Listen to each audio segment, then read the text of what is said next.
Hey friends, welcome back. Today on the show, we're learning how to attract in more abundance using emotional freedom technique, also referred to as EFT or tapping. Joining us today is Carol Look, who is a psychotherapist, founding EFT Master, best-selling author, international speaker, and creator of the Yes Code, her signature coaching method. Carol has used EFT tapping for over 25 years to help clients release their limiting beliefs and emotional conflicts so they can enjoy lives of exceptional success and fulfillment. Carol is a world-renowned EFT workshop presenter. She is a regularly featured energy medicine expert on leading global telesummits and documentaries. And I'm excited for you to hear this conversation. In the show notes is a link to my YouTube channel. If you've yet to subscribe, I recommend that you do that. A lot of the recent episodes are worth watching as well as listening. So today, Carol's going to walk us through an EFT tapping exercise that we can all use, and you can follow along, and it'll make a lot more sense if you can see it. But if you can't watch it, it's okay, because Carol will explain where you're tapping and describe where on your body it is so you can still follow along. All of the show notes are right on your phone or over at thegoodlifecoach.com with a couple of freebies from Carol that you can sign up for. And while you're on the show notes page, there's an invitation to join the Good Life Community newsletter, which I'd love to have you be a part of. Okay, my friends, on that note, let's get right into the show. Here we go. Carol, if we met at a party, we were sat next to each other and I looked over and said, tell me what it is that you do, how would you answer that question? I would say I help people get better results in their life. I love getting results for them. I love getting results for me. But to help them get better results, they have to change their feelings, their beliefs, or their behavior. Okay. And I would say our culture is a little obsessed with the behavior. And we don't focus enough on where the real power is for women, which is in their beliefs and their feelings. Start changing some of those. Okay, good. I hope we can unpack some of that today, because it's true. We do like to avoid the feeling state and get right into the doing and wonder why we're not progressing as much as we'd like to. Before we dive in, though, I'm just curious about you. So I understand that you've been a psychotherapist with a clinical hypnotherapy practice, and you started integrating EFT. I always am curious how somebody comes onto their journey and embraces a more holistic, energetic path. And so what was there a tipping point for you? Was there a specific event? There was a tipping point. So as a traditional psychotherapist, you see a general population. I worked a lot with addictions. And then I got into hypnosis, which I loved. Just love how the brain works and working with people for that. And when you're a hypnotist, people come to you and say, you're my last chance. I've tried everything for weight loss, anxiety, stress relief, quit smoking.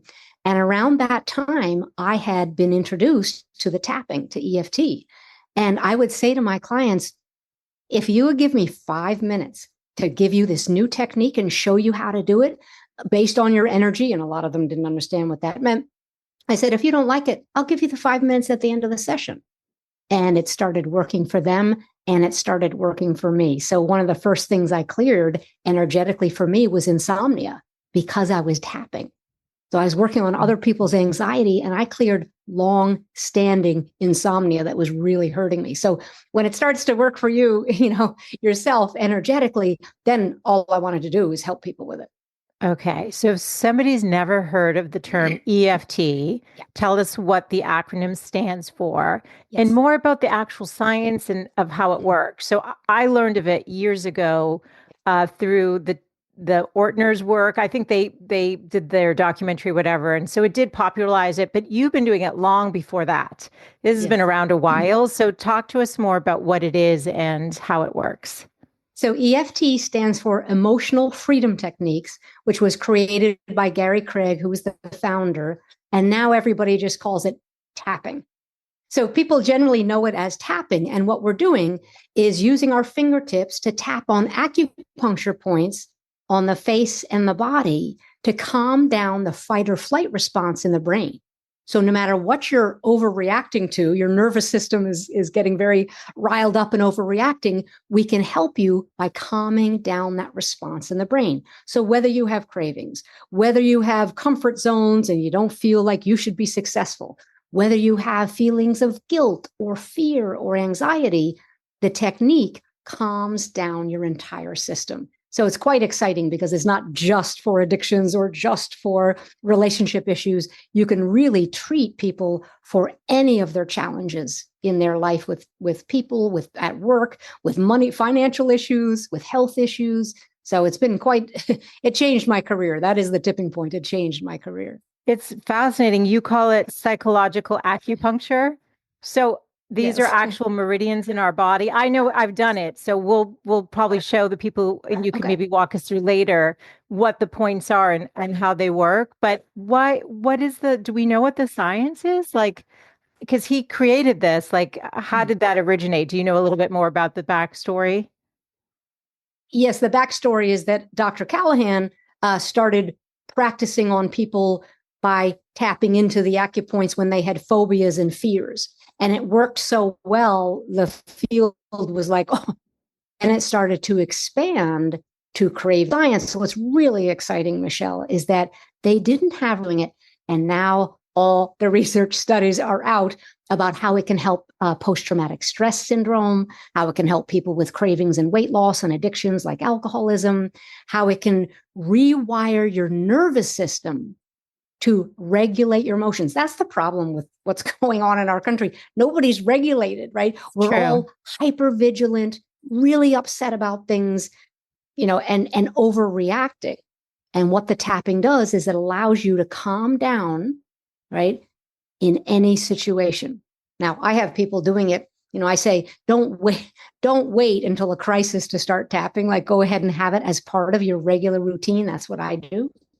And it really helps people. I mean, it helps people I know because they come back week after week after week and say, "Oh my gosh, what is this? What is this weird thing? What are you doing?" So, but the research has been exciting the last decade. I think it's so exciting, and I've tried it, and you get an immediate result. I think it's undeniable. Like, if you try it, you may not understand why you're tapping or saying what you're saying as you're tapping, but you get an immediate result. And I know, like, you're supposed to say, like, on a scale, like, let's say 1 to 10, how triggered are you right now? And you could be an 8. And after tapping 2, 3 times, you may be down to a 3. And that, to get in like a few minutes, that much of a release and relief is really unlike anything else that I'm aware of. I agree. And I say to people, and when I do workshops around the world, I say, if I find another tool that's as fast, as safe, and as efficient, I will be the first person on board to learn it, and I'll teach it to you.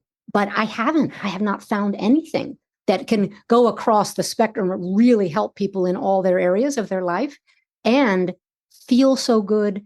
They take it home with them. The meridian system, ancient Chinese medicine has been around for, I don't know, 4,000, 5,000 years. Yes. And they believe that this circuitry of meridians and pathways carry electrical energy through our body. And that if we have anything disrupted, it means something's going on between your organs, between and among your organs. And in this electrical system, we all have an electrical system. If you hooked us up to an EKG or an ECG, you would see the electrical output. Wow. So anybody who says, "Oh, I don't know about energy," okay, go hook yourself up and you'll see it. You'll see the readout, right?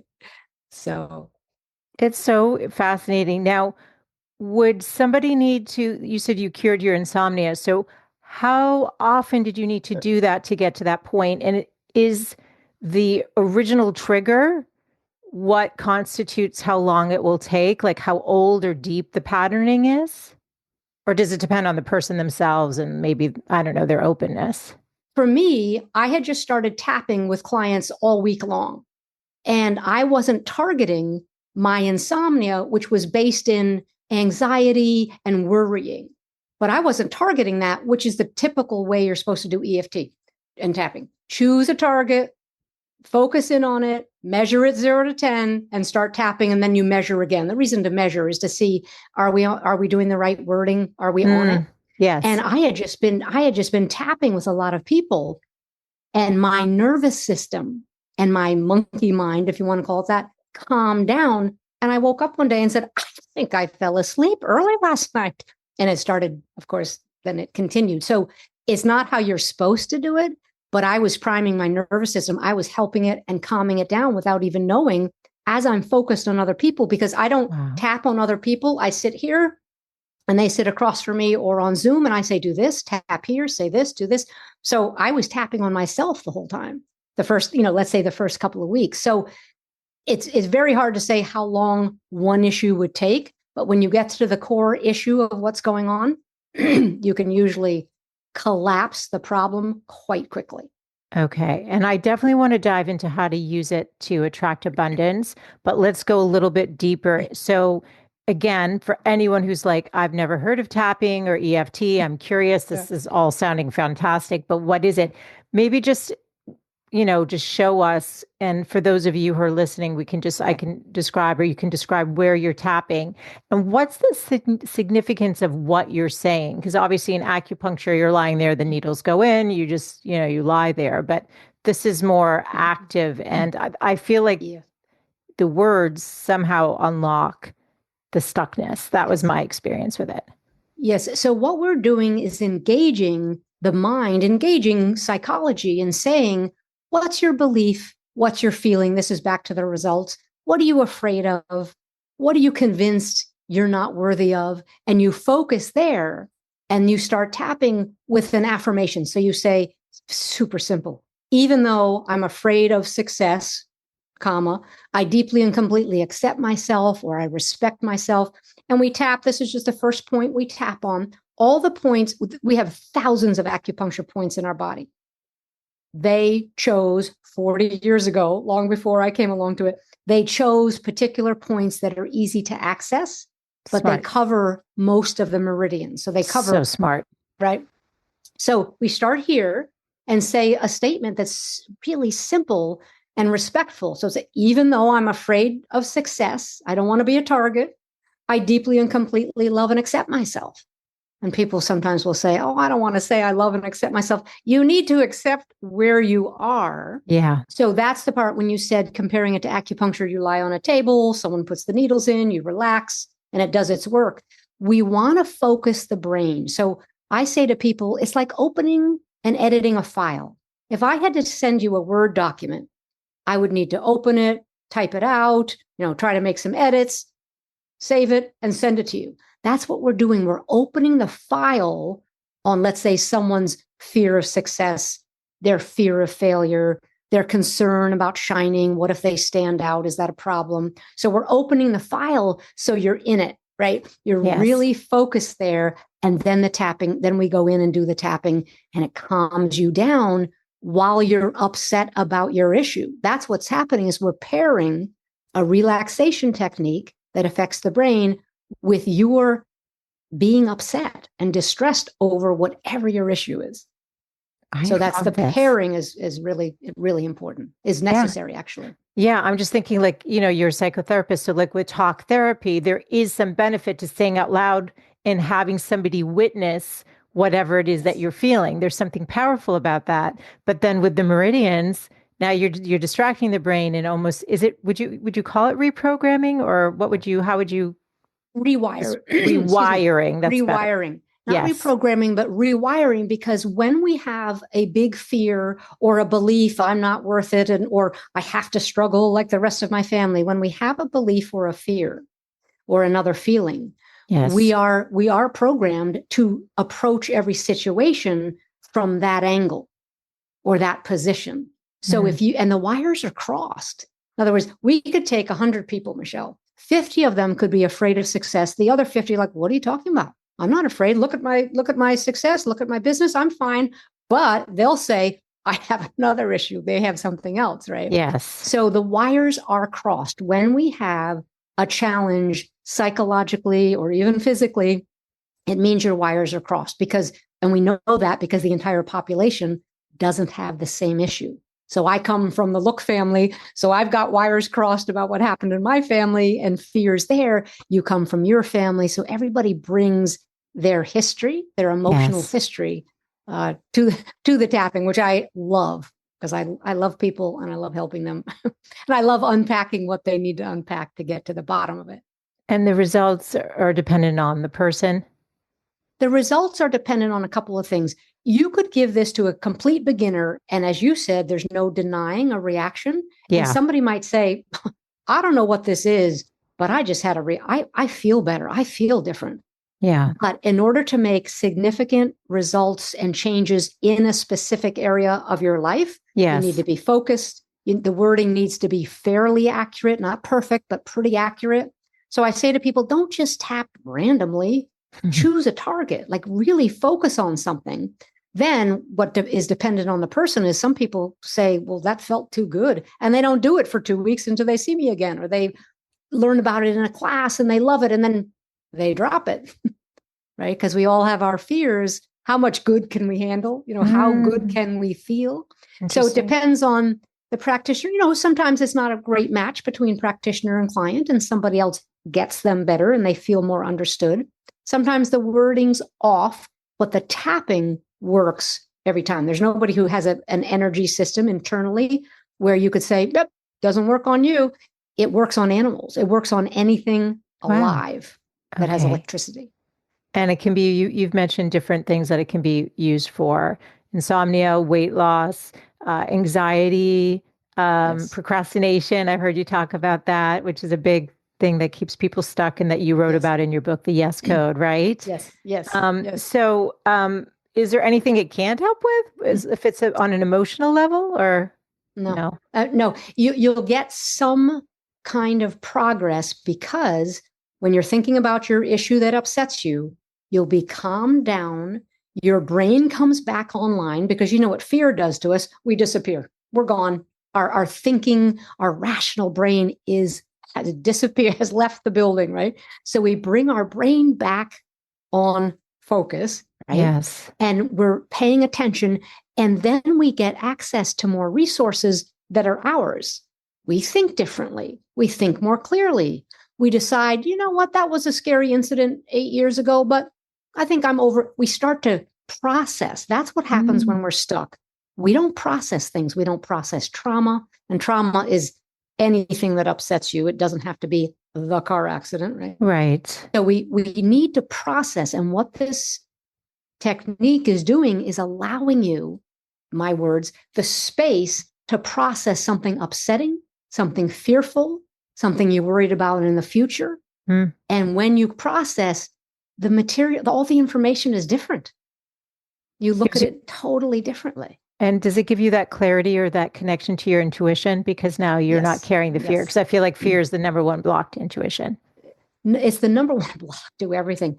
I used to tease in workshops years ago when I first started tapping. I said, just so you know, my intuition, my ESP has come back online since I did tapping. And people would say, why? What do you think? Well, what I think is I shut down the voices that are, you can't do this. You're not supposed to do that. You're in a conservative job. You're supposed to do this. It quieted down the noise, and I could start to hear myself, my heart, my gut again. Wow. So you are right. Fear is the number one reason people ignore or dismiss any answers that are coming from within. Okay. And so how could we use EFT to attract abundance? And I'd love to hear what your definition is of abundance, how you view it, especially since you've written another book too, was about EFT and the law of attraction. Law of attraction, I think more people are familiar with. Yes. But this is going to be great for them to get this important tool, because who doesn't like another tool that's so accessible? So accessible and can change your financial and abundant life. So what I say about abundance is it's not a dollar amount in your bank account. It's a vibration. Okay. I love this already. And once you tune into the vibration of abundance, then you can start to attract it. It starts to come into your life. But what does that mean? You've got to let go of the blocks. So we're back to the results question. If you want different results, people will say, how do I know if I have blocks to abundance? Look at your results. Are you happy with them? Are they in line with your goals? Are you getting what you want financially, or are you in your way? Are you afraid of success, afraid of failure? Are you procrastinating? Are you concerned that if you get ahead in your job, a colleague will be upset? What's in your way? So it's a vibration. And then again, once you're tuned into the vibration, you're not fixated on the money in the bank, the paycheck, how much other people are making. You really start to get into a flow state and understand abundance as a vibration rather than scarcity. Scarcity is a vibration too. Mm. Can you share an example from your life or a client's life about how this has worked? So this was what was so funny when I didn't set out to work on abundance issues, but I grew up in a family where the stress around money was unbearable. And I think somewhere I made a vow, I'm not going to live like that. So I started working with this, and I noticed 2 years in a row, I was in private practice, 2 years in a row, my income was exactly the same. How could you do that as a traditional psychotherapist? It's not possible. Holidays fall on different days. People get sick. You have new clients coming in. True. You have people on reduced fees. So I thought, okay, that's an indication that I have a block, that I have a comfort zone. So I started tapping on anything I could possibly tap on. I'm afraid of success. I'm afraid to make more money. What if I make more money than my father did? What if I get ahead in the field? What if I become quite successful, more than my colleagues? So I tapped on everything and I blew the roof off financially. And it was like, well, I guess this works because nothing else had changed, right? That's what I changed, is my fears and my beliefs about whether it was good or bad to attract financial success. That's what I changed. So then people started saying, are you sure this works? Are you sure? I'm sure. Yes, I'm sure. And I'm always my first guinea pig. I always try everything. I try the nervous system sequences on myself. I tried the abundance stuff on myself. I've lost 25 pounds and kept it off. Finally, after yo-yo dieting for From tapping. years, from tapping. Yes. I was holding on to the weight, but I didn't know it right away, but I was holding on to the weight for grief, to protect myself from some real pain and grief. Oh. And once you don't need the protection, you don't need the weight. Once you don't need emotional or psychological safety and protection, then you don't have to hold on to it anymore. Literally and figuratively. So that actually, that makes a lot of sense to me. What are there any common themes about what holds people back from attracting abundance? I would say that fear of success, people often think it's only fear of failure. Right. So their behavior might be they procrastinate because they're afraid if they put their website out, people won't come and won't call them for business. Or they're afraid that if they do a project at work, someone will criticize and judge them. So you watch them procrastinate, right? So there is fear of failure, but fear of success has turned out, in my clinical practice or my opinion, fear of success is bigger. And that is usually triggered by an old incident where you might have been successful and you got in trouble. Someone judged you, someone criticized you, someone said, who do you think you are? And it creates this fear around a lot of success. You can have some, you have a comfort zone, you have a ceiling, but if you go above that, you're no. You feel vulnerable or exposed, or you're afraid colleagues or siblings or friends will say, oh, why does Michele think, why is Michele so successful? So I have found that fear of success is a bigger one, as far as fear of success versus fear of failure. And then I would say the beliefs, and the beliefs that are common are, I'm convinced I don't have what it takes. So people will come to me or come to workshops and say, oh, I don't think I have what it takes. Well, it's not factually true. They learned that. They were taught that. Yeah. Or they'll say, doesn't everybody have to struggle? No, you don't have to. It's a choice, and it's a lesson. We're really good students when we're kids, and we just soak up everything that we're taught. Yes. Even if our families don't mean to teach us a particular lesson, we watch. Kids are eyes open, ears open, and they say, note to self, don't stand out. Note to self, don't be successful. Make sure you're within the group of your siblings or your school-age kids. So that's what I found the most common are those concerns, the comfort zone. Oh, and who will I be if I'm Who will I be if my book gets published? Who will I be if I leapfrog over my colleagues and I get promoted? What's going to happen to my identity? Mm. Yeah, it's almost primal because we have this need for belonging and being a part of the Yes. pack for survival.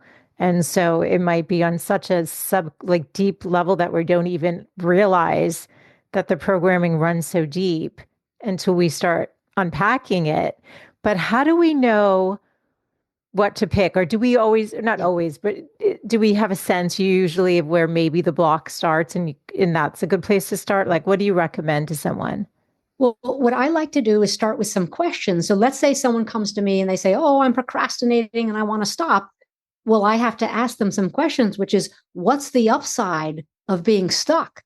And they'll say, "What do you mean? There's no upside." Interesting. Well, there's an upside, or else you wouldn't stay stuck. Oh, what's the downside reaching your success goals? And they'll say, "Uh-oh, you got me. I am afraid to reach my goals, even though I keep saying it, because I'm worried that someone's going to be envious or upset with me, or people will say, I don't like the expectations. Once I get to that level, what's going to happen? Will people expect more of me?" So I ask the upside downside questions, and then we get an appropriate fear or belief to tap on. You can't tap on a behavior, even though I procrastinate, because the brain's that's a behavior that you're doing. The Interesting. why is what's important. Why would you procrastinate? Because I'm afraid to be out there. I'm afraid to double my income. I'm afraid to get the promotion. Oh, that's the tappable issues. So the tappable issues are fears, beliefs, symptoms, right? So symptoms in your body, or the memory of a past event.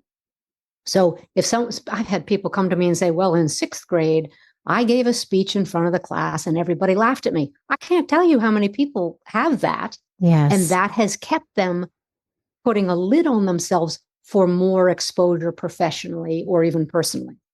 So you have to go to the issue, a fear, a belief, a symptom, or the memory of a past event that is blocking you. That becomes your target, very focused target for tapping. And that's what you pay attention to. That's what the wording is designed around. That's what you tap on. And that's what you test and say, now when I think of that, how do I feel now? Or let's say you're afraid of a meeting with your boss. How do you feel now? Ooh, I'm an 8. Oh, I'm really anticipating it won't go well. Tap, tap, tap. How does it feel now?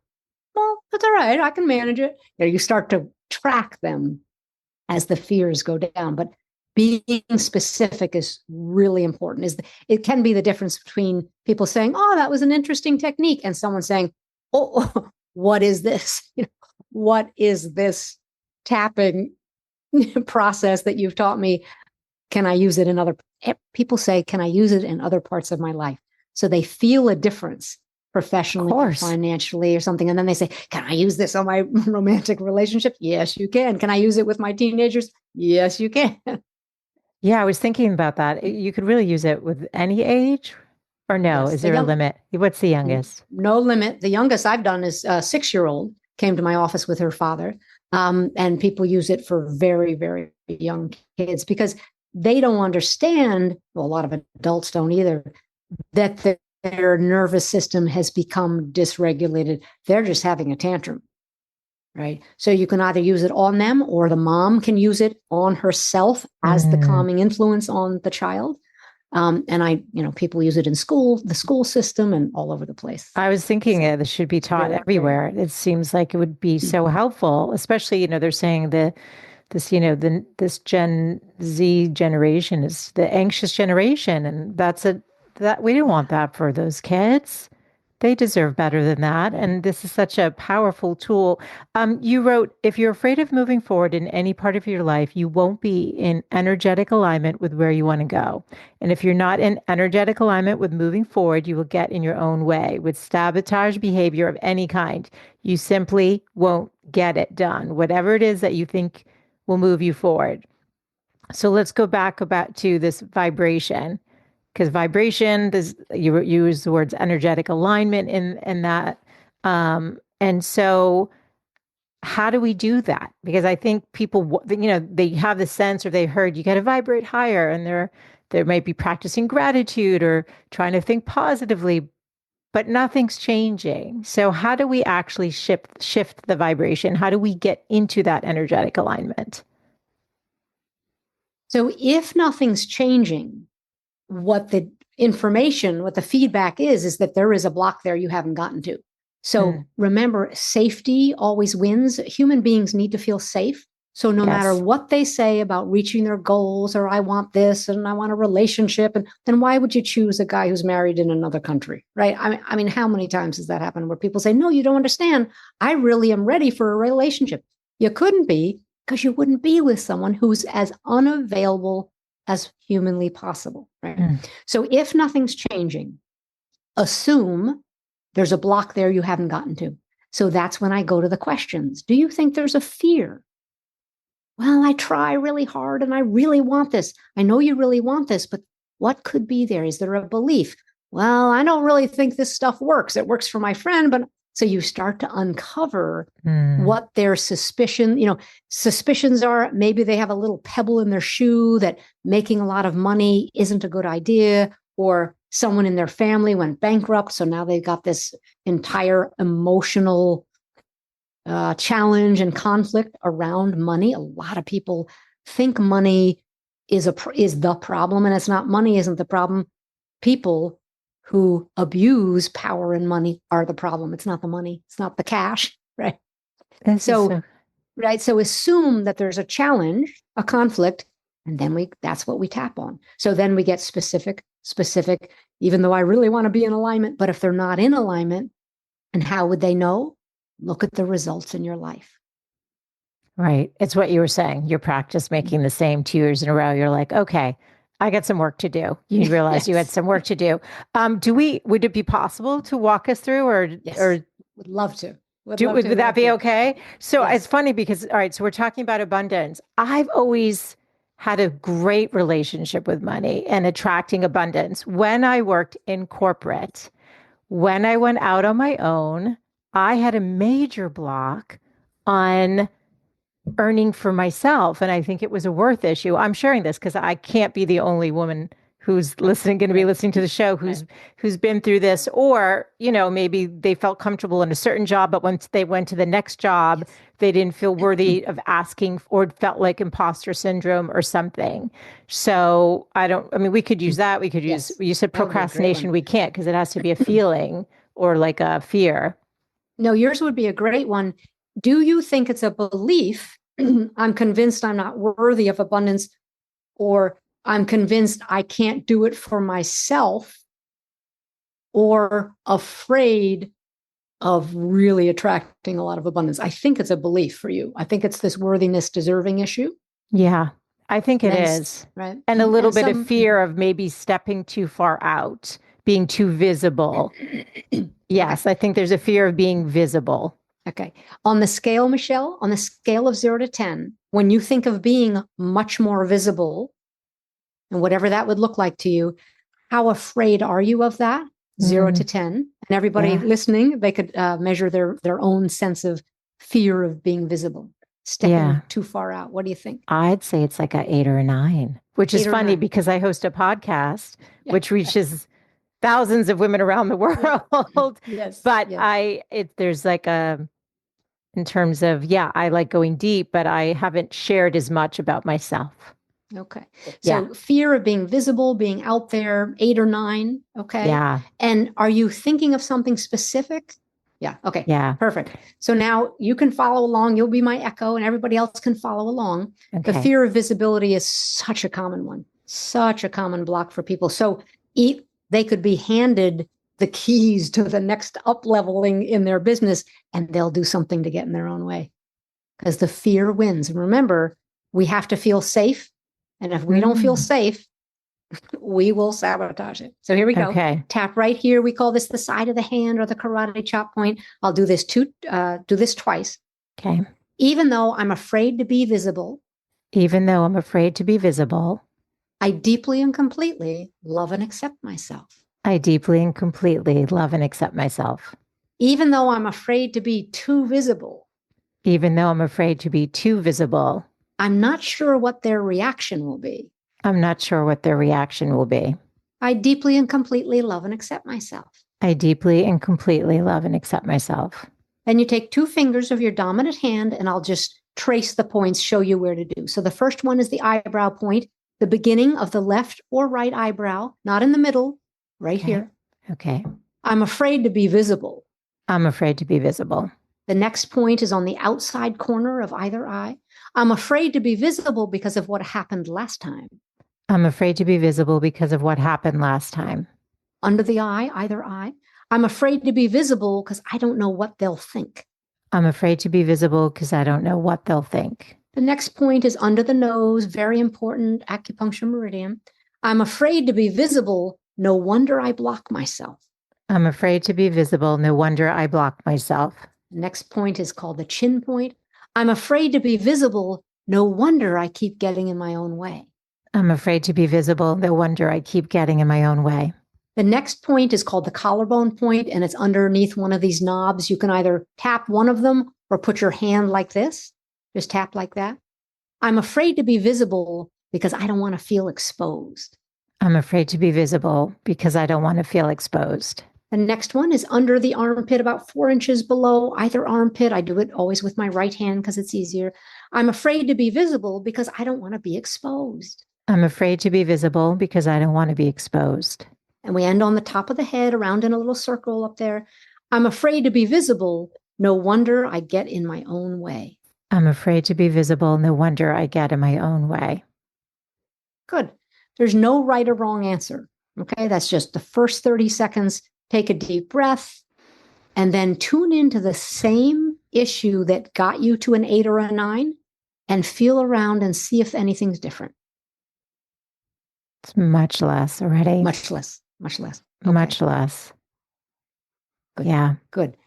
What I say to people is at an 8 or a 9, you cannot change your behavior because safety rules. Yes. Our brain is in charge. And if it feels frightening or threatening to be successful, we have to get in our own way. That's how human beings work. So don't get mad at yourself for it. Just say, oh, there must be a safety issue somewhere. Could you give it a number, Michele? I'd say it's like a 4. A 4. Okay, so you got a 50% drop, right? That is routine. Okay, so you've tuned in to the same thing. You didn't change topics. Sometimes people say, oh, now I'm thinking, come back to the original topic. We'll do one more. Okay. Go like this and say, even though I still have some fear of visibility. Even though I still have some fear of visibility. I'm worried about their reactions. I'm worried about their reactions. I deeply and completely love and accept myself anyway. I deeply and completely love and accept myself anyway. Even though I have some remaining fear of being visible. Even though I have some remaining fear about being visible. What if I really step out? What if I really step out? I accept who I am and where these fears came from. I accept who I am and where these fears came from. And we'll just do the same routine. Eyebrow point. I'm afraid to be more visible. I'm afraid to be more visible. Side of the eye, and you can do either side. What if they overreact? What if they overreact? Under the eye, what if I feel exposed? What if I feel exposed? Under the nose, I'm afraid to be too visible. I'm afraid to be too visible. No wonder I've blocked my abundance. No wonder I've blocked my abundance. Collarbone, I'm still a little afraid to be visible. I'm still a little afraid to be visible. Under the arm, no wonder I keep getting in my own way. No wonder I keep getting in my own way. I'm afraid to be visible. I'm afraid to be visible. And I know where that came from. And I know where that came from. Good. Deep breath.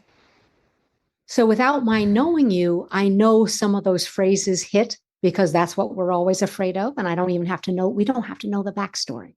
Yeah. That's what's wonderful. So how did that feel the second time around? Good. It felt really good. And it also, I could feel the emotion in my heart. Okay. Like a release, or like initially like one of the phrases, and I'm not sure which one, triggered the memory and then the fluttering in the heart, but then the release. Then it calmed it down. Well, this is how you get in alignment. Your original question was, so how do we get into alignment? we clear the blocks out of the road.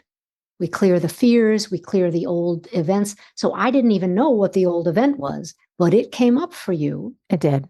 Or the concern, right? And now you can feel you're integrating. I really call it integration, right? Integrating the old, the new, the future, feeling comfortable with yourself, even if the feelings are uncomfortable. Just saying, I accept myself. They do the studies. They don't know, they cannot measure how much of the success is saying something so lovely as I deeply and completely love and accept myself anyway. They can measure acupuncture points. They can measure before and after. They can measure post-traumatic stress disorder, fears, cravings, but they don't actually know how much of a warm interaction between two people, and as you used the word earlier, a witnessing, actually is doing the healing. They do know that the tapping on the points is the curative agent. It's what they call it. Yes. And there are people who, aren't paying attention. They're kind of doing it too quickly, and they don't get the results that you get when you're paying attention to yourself and really respecting and observing your time, or with someone who cares about you, who can really lead you through it.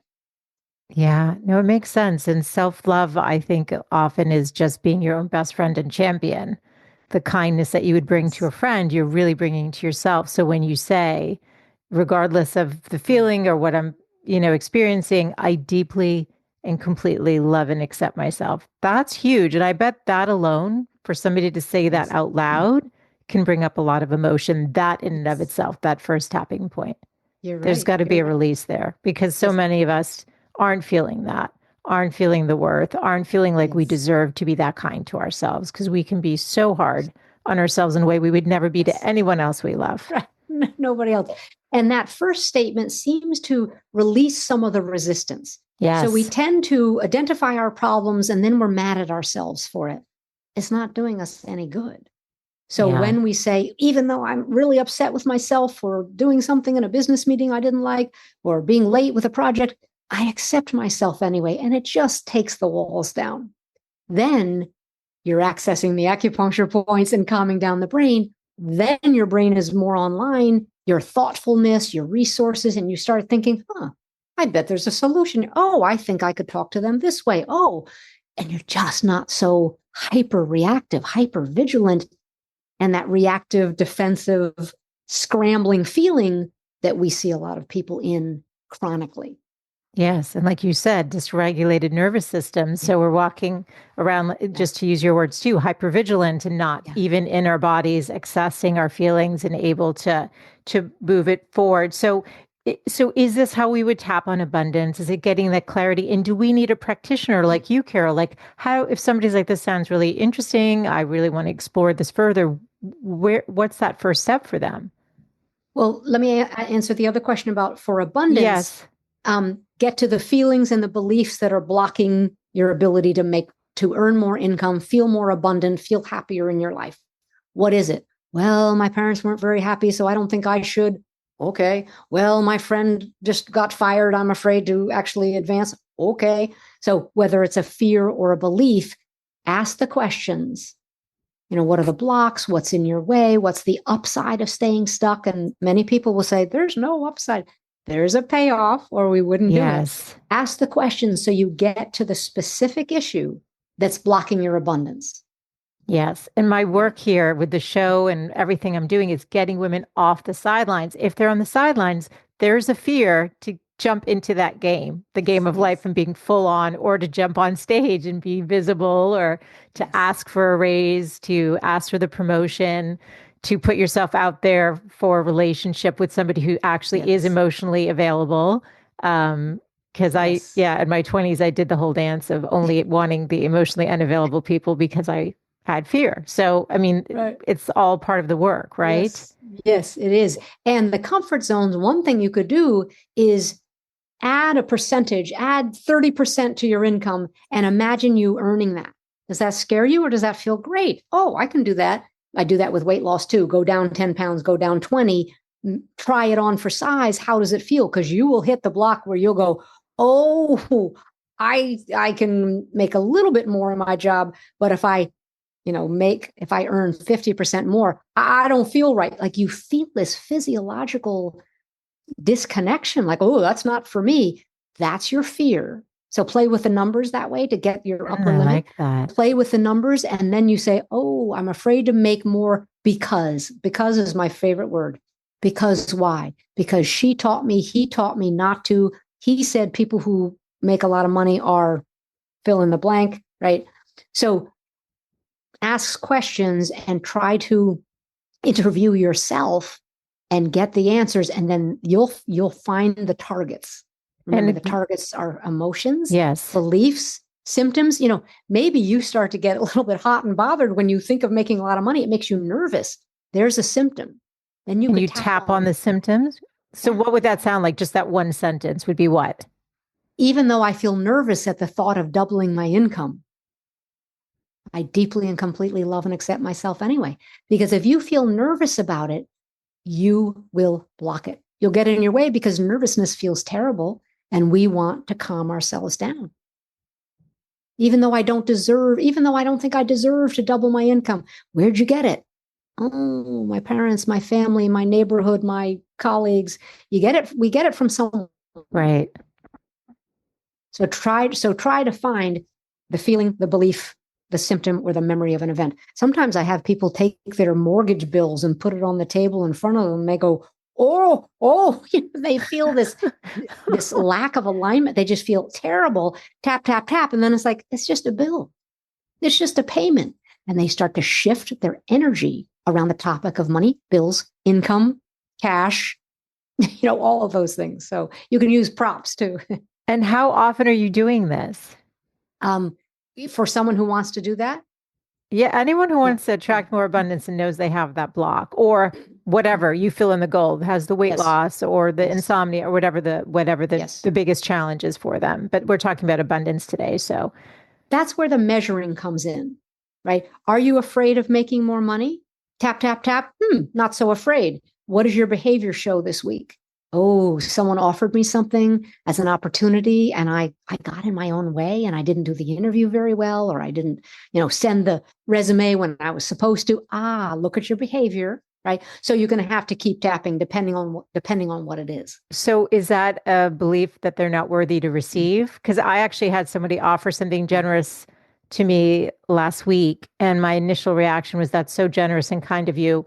I'm okay. And then afterwards, I was like, I said, no, thank you. You must be too busy for that. And then afterwards, I sat on it and I was like, oh, that was a door opening. And you said, let's keep it shut. Yes. Comfort zone.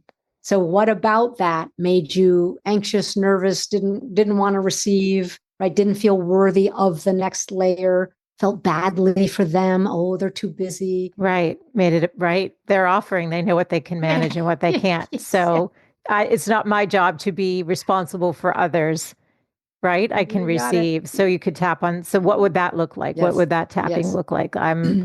Well, the information you got is that you closed a door. So make the assumption you have some worthiness issue about receiving more. So then you could say, even though I have a block to receiving more and it showed up in my behavior, I deeply and completely love and accept myself. Even though I must have an upper limit on what I allow myself to receive, I accept who I am anyway. Now, beginners you can say the same phrase every point. That's when people learn how to do it. But I've just done it so many years. I kind of tell a story, and I've seen enough thousands and thousands of clients that I kind of know where some of the stories go. And I use my intuition. So, you can say different things. But in the beginning, just say, I have a block to receiving. Evidently, I have a block to receiving. I say no when I want to say yes. I keep getting in my own way. I wonder where that block comes from. Like, just be casual with it. Yeah. And how many times are you tapping around? So for those of you who are listening, I'm going to encourage, I'll put in the show notes for this particular, well, it always is there, just FYI, ladies, the YouTube channel. But I think this one with Carol is going to be worth watching as much as you're going to love listening. So so how many times around with that tapping thing we just did would you do? So you'd measure, right? I'm afraid to receive. See if you get any truth on that. See if you get a stress level 0 to 10. Then measure after it. Okay. So if you go from an 8 to a 6, do it again. And if you go to a 4, what I can tell you is that above a 4, you're not going to do anything different. Got it. So you want to get 4 and under? Yeah. I didn't mean to interrupt you. Or 3. I do. Yeah. I do 4 and under. Your behavior will be different by dinner tonight. If you're a 5, 6, or 7, and forget 8, 9, 10, you're not going to do anything different because the safety issue comes into play. So tap until you get it lower and lower. There are practitioners who insist on getting to a 0. That interrupts the process. It's not worth it. Don't do that. That maybe takes the joy or the yes, benefit. Yeah. It's almost like another to-do list or something. Yes. So I ask myself to tap 15 minutes a day, every day, rain or shine. I don't care what's happened. If I'm teaching a workshop and I'm tapping all day, I still have to do my own tapping every day. And when do you do it, Carol? People, I do it. I've only done 5 minutes of mine today. I do it. I meditate in the morning and walk in the morning. So I do it sometimes throughout the day. I try not to get to the end of the day. Haven't done my tapping. I hate that. So I try to get it in during my daytime, all of it, or at least in pieces. And so I say to people, be quiet, respect your space, and say, this is my 5 or 10 minutes of tapping. Take an issue. Don't be bouncing around all over the place, and keep working at it and take notes, right? Yeah. So you might need to take a note and say, well, now when I think of being upset about what my boss said, it's about a 7 or a 6, but this other thing is coming up that's a 9. You actually might need to go to the 9. You might remember something your mother said about money and people who are wealthy. It's like, oh, no wonder I'm getting my own way. That might be stronger. So it bounces up to the top. You say, forget my boss. I've got to work on this thing that my mother said or my father said to me about money. Like I had to work on the stress around finances and my parents fighting around money and there's not enough. And how are we going to send the kids to school? I needed to work on that tension because money was kind of toxic. Right? It became this symbol, terrible thing. No, I wanted relaxation around it. I needed to release what I perceived my parents' concerns and frustrations and scarcity issues were around money. So if you're doing 10 to 15 minutes of tapping a day, you're going to get somewhere very, very quickly. But be targeted, be respectful of your time, and take notes. So you don't just tap and go, oh, that was interesting. No, did it work? Are you on the right subject? Right? If you hadn't been on the right subject with us when we were doing visibility, you would have said, nope, feels a little better. But you dropped 50% in the first 30 seconds. I did. Yeah. So that's information, that's feedback that we were on the right topic and the right target. So don't disappear and say, well, that didn't really work. No, it works, but you do need to be on the right targets that speak to you. So I'll say to people, this is my language, but what does that work for you? Is this sentence right for you? Right. Does this, oh, yeah, that's for me. You got it. Yes. So, what can we learn about what you know from the law of attraction and how it's integrated with what we've talked about today? Well, the law of attraction is really stating that if you are overly focused on abundance and money, you're actually uptight, stressed out about it, and striving for it. Striving is the worst feeling and interrupts the attraction, the attractive ability. So you're doing the same thing. You want to align yourself, which means you're going to expect success. You appreciate success when you see it in others. You love what you're going to do with the money. If we're talking about finances coming into your life, you're not like, oh, shoot, he's got more than I do, or this is so hard, or I hate my boss and I hate my job. That's not going to get you anywhere, right? That's out of alignment with the vibration of abundance, which is flow and optimism and ease. Yeah, but you don't understand, Carol. My job is really hard. I'm sure it is. Now give me a gratitude list about that job. Oh, well, it pays the rent. I have 2 friends there. It's an easy commute, and you start to get into a flow of peacefulness and grace and ease. So law of attraction, when I started using tapping and law of attraction, like they just went whoop, they just went beautifully together. And some people would say, well, EFT and tapping focuses on the problem and law of attraction says you're not supposed to. No, law of attraction says don't wallow in the pain and keep regurgitating it. Mm. So when you get your 8s and 9s of upset or distress down enough, whoosh, the door opens. The door opens, clarity opens. It's incredible. It was really fun because I didn't know what I was doing. So I was experimenting and it was like, oh, that works. Oh, that doesn't work. Oh, that really works. It was so much fun. And people don't even have to believe in law of attraction. The point is your vibration, right, comes out before you, emits, it walks into the room before you do. Yes, Your it does. stance, your positions, your attitudes, your thoughtfulness, your how you feel about life and the world. And you can change that. You can change that in 5 minutes with tapping. And it doesn't have to 3 be minutes. consecutive 2 minutes. tapping. It doesn't have to be the 15 minutes consecutive, if I heard you correctly. Are there any other practices that you do? You mentioned meditation in the morning and walking, which is obviously very grounding and good for your health. And then you tap 15 minutes a day. Anything else? Any other practices, journaling, or I don't know. I love learning from you. So thank you for sharing today. I know my audience is going to adore you. Thank you. Thank you. I do gratitude exercises sometimes in my head, but I love writing them. And, you can get kind of tired of the typical gratitude lists. So I'll put at the top of a piece of paper, and I love doing it old fashioned pen and paper, not Me doing too. it on my computer or my Yes. phone. And I'll say 10 things I love about my life. Oh, it's so much fun. And you start to change the vibration. Or 10 things that make me feel relieved. Oh, I feel so relieved when I get to an appointment 10 minutes early and I feel relaxed. Oh, it feels so good when the internet is working. Oh, it feels so good that I remembered my umbrella. What makes you feel relieved and good?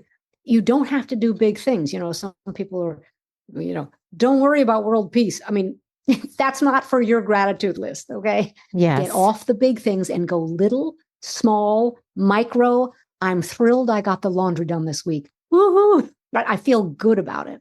I feel good that I sent that condolence letter to my friend who lost their parent, the little things. So I love writing things out and doing my gratitude work that way. I love it. Where would people start? Like, where should they start? I mean, I know you've got your books and they definitely should pick up a copy of the Yes Code, which is specifically transforming sabotage into success. So that takes them through the 7 principles. Oh, there it is. Yay. The Yes Code. Yeah. But where else? Yes. Any other resources or like how to approach EFT specifically? So they could go to some free resources I have. They could write me, carol@carollook.com. If you buy the book, you can go into a free portal, and I have 9 free videos there on different topics, all about getting in your own way and how to get out of your own way. Loads of materials. There's free stuff everywhere on it. If you get stuck and bump into some real challenges, go to a practitioner. Like look up practitioners in your area or who will do it by Zoom. And just get a second pair of eyes and ears on it, right? If you're stuck. The nature of trauma, we don't want to go to our own traumas. So when people say, oh, I'm going to try to do trauma work on myself, I think it's not going to get anywhere because you're afraid. Remember, the wall goes up when we're afraid. So bring the walls down by being with a safe person, a counselor, someone who's a coach, someone who's really good at EFT. Get someone who's got some real experience with it if you need to go that direction. Otherwise, you can start on your own, do 10 minutes a day, experiment with it. Don't make it complicated. This is what would happen all the time years ago. People would say, but it's too simple. That's a block. It is that simple. We are doing it that quickly, that efficiently. It's that safe. Keep doing it. And then people start to get results like mine with the sleeping. The wait took longer because I wasn't paying attention to the right things. With the sleeping and the success and the money was so fast, it actually spooked me. So it got me to a comfort zone again, like, whoa, I went up so high, so fast. It scared me a little bit, which is understandable because I'm not used to that. Yes. And so then I had to tap on that comfort zone. So if you take a clear target, a feeling you have, a belief you're struggling with, a symptom if you want to do physical work, or the memory of an event that is blocking you, the time they laughed at me, the time they humiliated me, the time my friend was jealous and was mean to me, right? Take one of those, you can do no wrong. 5 to 10 minutes a day, tap, tap, tap, and start to journal and say, that doesn't affect me, but I'm thinking of this strange thing that happened before my first divorce. Isn't that weird? Why is that coming up? It's coming up because it must be related. Oh, that's funny. I'm thinking about this thing that happened at university. How interesting. Boom. That's your next target. So once you get the hang of it, every single time people make it too complicated. Oh, I don't know what to say. Say the same sentence every time. I'm afraid of success. I'm afraid to be visible. I'm afraid to be visible. I don't want to be visible. Don't make it complicated. Really tune in and just say the truth. What's the truth? People say, well, how do I tap? What do I tap on? The truth, your fears, your guilts, right? Your resentments, your envy, your own envy. Tap on a feeling and tap, tap, tap, and then check it. Check it. That's the measure. The measurement is for the before and after. Right. Is this really go working? down? Am I on the right target? You're not. And if it does, then you are. Yeah. I absolutely have loved this conversation. So if anyone wants to find you online, get your book, where should I direct them? Where's the best place? Thank you. carollook.com. carollook.com. And do you have a freebie on there that, did I see something? Yes, and I can edit this up. Some freebies there, and I could send you another one. I could send you the gratitude tapping for your audience if you want. There's a lot of stuff that would there. Be fantastic. Yes, for sure. And I can put that link so that everyone can get something that they can work on immediately, because I think people like the tools and the resources. And then gratitude, I feel like, is a nice entry point in, because we all have something that we can be grateful for. And I've loved being with you today. I think the work you're doing is fantastic. You've been at this for decades, and I can see that you're such a gift to the world. And I just so grateful for your time. Thank you, Michele. It has been a pleasure. We knew each other in another life. You know that. I love this. Yes, that's part 2, Carol. That's part 2. Part 2. Excellent. Thanks so much. Thank you. Hey friend, I have one request before we sign off today. If you've gained any value from any of the interviews that you've tuned into, would you take just 1 minute and leave a 5-star rating and review over on Apple Podcasts? It's actually how more women can find the show, and I want to continue growing a community of women who are loving themselves and living full on. So thank you for all of your support, and I look forward to being back with you next week. Bye for now. This podcast is presented for entertainment and educational purposes only. Any information provided is not intended to be a substitute for medical, mental health, or other professional advice. Seek out your trusted healthcare provider or other qualified professional for all matters dealing with your health and well-being. Any opinions or information provided by a guest are their own and not those of Michele Lamoureux or the company.